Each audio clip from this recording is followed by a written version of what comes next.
Okay, hi, I'm Emily and I'm back with another sight reading for you. We are going to up the difficulty this time. Today we're going to read a piece by Schubert, Gretchen am Spinnrade. This one is a classic. It's super early, written around when he wrote Erlkönig. I'm not going to make you sight read that because that would suck. But this is a really great piece. We're upping the difficulty by a constant rhythmic motion again. And pretty chromatic for Schubert, actually. But it is all about hand shape and all about reading ahead. So let's go ahead and look at the piece. Okay, so key signature, time signature, and tempo marking. We are in D minor in 6/8, right? And our tempo marking is nicht zu geschwind, which is not too fast, really. This edition has it marked at 72 for the dotted quarter. That's pretty close. But again, this is going to be one that you're going to want to sing and play and find your tempo that way. So the motive in our left hand, this almost never stops. It's pretty consistent, right?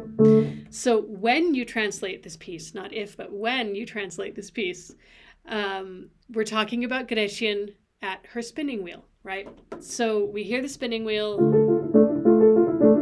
in your right hand, and the pedal is in my left hand, not hers, right? So that is the consistent motive of the entire piece. Rarely will you have to count a different rhythm. So that is helpful. It's just a matter of being aware of things like accidentals that change the chord, right? Also, the dynamics are really helpful in this piece because we could get very boring. Like it does just go, right? So we have to have some variation. We often come back to the same D minor figure. So I like to notice when I get back to that because that's a good reminder of where I am. And I know what that is. Like I can go, oh, okay, we know where we are. Again, accidentals. My left hand has to pick up and move a little bit. But it's mostly accidentals that we're looking for. I like to look for these moments. I tend to get a little stuck in the habit of the small hand shape. So, because it's all very, within a fifth or a sixth, right? And so I can get caught in that small hand shape and all of a sudden get caught off guard by a scale. So that is worth paying attention to. Again, we come back to D minor. Keeping going on, there's those, it's not really a forte piano, but the forte with the decrescendo after it, right on a page turn. I want to be aware of that. Back to D minor. Same thing. So right here, all of a sudden my motive goes away in my left hand, right? And I get dotted half notes. So this is totally personal preference. I prefer to play all of this dry and completely rely on my finger legato, my wrist legato to, I'll throw in a pedal if I like a real quick dry pedal if I need to move my hand and catch something so I don't have any, dead air.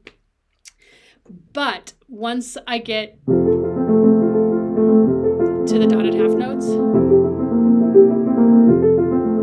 I really like to just be wet and romantic. I mean, when you translate this piece, you're talking about, the beauty of looking in his eyes and everything you love about this human.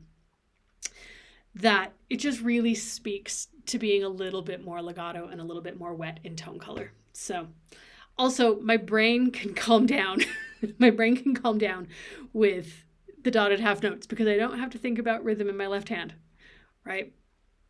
I mean, if I've had to decompose anything in this piece so far, I'm going to probably get rid of this and just worry about the chord in my right hand. once I get to this, like my brain can calm down. I only have one chord per measure. Yeah, so worth paying attention to. Also, that goes all the way, this massive crescendo to get there. Okay, this accelerando I want to be aware of, partially because I'm the one that has the moving notes, right? This accelerando is going to be really difficult for a singer to drive by themselves. The only tool that a singer has at their disposal is early consonants and early rhythms. It's very, and the speed of their breath, honestly, of their intake, and the speed of their line. But it's not a lot of percussiveness, really. So if I start at the beginning of this line, so I have the moving notes, right? And that accelerando moves all the way to there, right? I feel like it helps my singer if I give them good ones and fours all the way through that, so they just have something to hang on to, just while I'm moving that tempo. Just help them out a little bit. And the forzandos, not sforzandos, the forzandos all through this. And his kiss. I like a little bit of drama. And then we're back to tempo 1, even though it's not marked. Because she's got to get her spinning wheel started up again. Right. This is return to D minor again. Watch out for the accidentals, but that's the same harmonic structure as before. Watch out for the scale. Okay, I do have a return. Sorry, that's a wonky looking. I do have a return to D minor, but I don't stay here for long. So this is kind of we're gonna get really crunchy. Nothing's gonna stay the same. This is not the easy part for the singer. This is what makes this piece really hard for singers, actually. How we can help them out. We get another accelerando. And just like before, I have the moving notes, so I can help that. I can't go too fast because it's sitting, this is usually sung by sopranos, especially in this key. And it's really it's right on the edge of their passaggio, and they're coming up to the higher notes. It's just not an easy sing. So I can help them out, but I also have to decide where I'm going. Don't run away without them. Just saying. Also, again, if I'm going to cut anything out, I'm going to cut out the heartbeats and just do the downbeats and worry about the harmony in my right hand. It's all sorts of accidentals you want to be aware of. The only other thing is these forzandos in the bass line. They're really cool and worth bringing out. Yeah. Again, it's a really small hand shape, so this speed is actually really easy. If you can read the chord and just go through harmonically and the shape of it, and actually this is a much easier read than people think it is, but it's fast. So there you go. All of those forzandos. Okay, we get our return to D minor right there. And we're slowing down. So we've been, let's see. By the time you get to here, you have to be at your original tempo.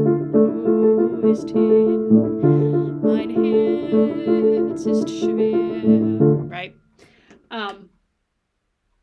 Not that it matters for your sight read, but this entrance is hard to catch. It's unsymmetrical because we have these two right here.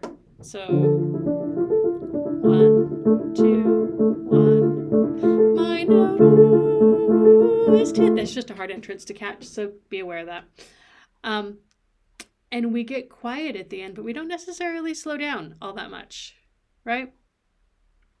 Okay, this is a big chunk to sight read, but it's a really fun piece, and I actually think it's a fun sight read because, like I said, everything is pretty compact. You're not doing really big stretches of the hand. It's really obvious to see the shape of the chord and the tonality of the chord, and the rhythmic figure in your left hand doesn't really change. So there's a lot that is constant in this piece, even though we're upping the difficulty, right? So let's go ahead and read it, see what happens.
Okay, so how did it go? Like I said, I think this is a really fun piece to read. And it's a really fun piece to perform. As I've said in every other video, our next steps are to translate, to find some IPA, and to sing while we play. This one might be a piece that you just have to da-da-da. I know there's a lot going along. There's a lot happening. A lot that we're reading, and but the melody line is not too crazy. I don't know. But either way, we have to sing and play it. Also, this text is a really juicy text, and Schubert has said it really beautifully. There's a lot in the conversation between the piano and the vocalist. You don't have to work really hard to find a story to tell. So it is definitely worth the translation, and definitely worth having a conversation with whomever you're collaborating with to really create a lovely performance, because the piano completely sets the scene in this piece. Again, if you need a PDF or some translations or IPA, you can find those on my website, which is www.emilywilliamspianist.com. And as always, don't forget to like and subscribe, and I will see you for more sight reading.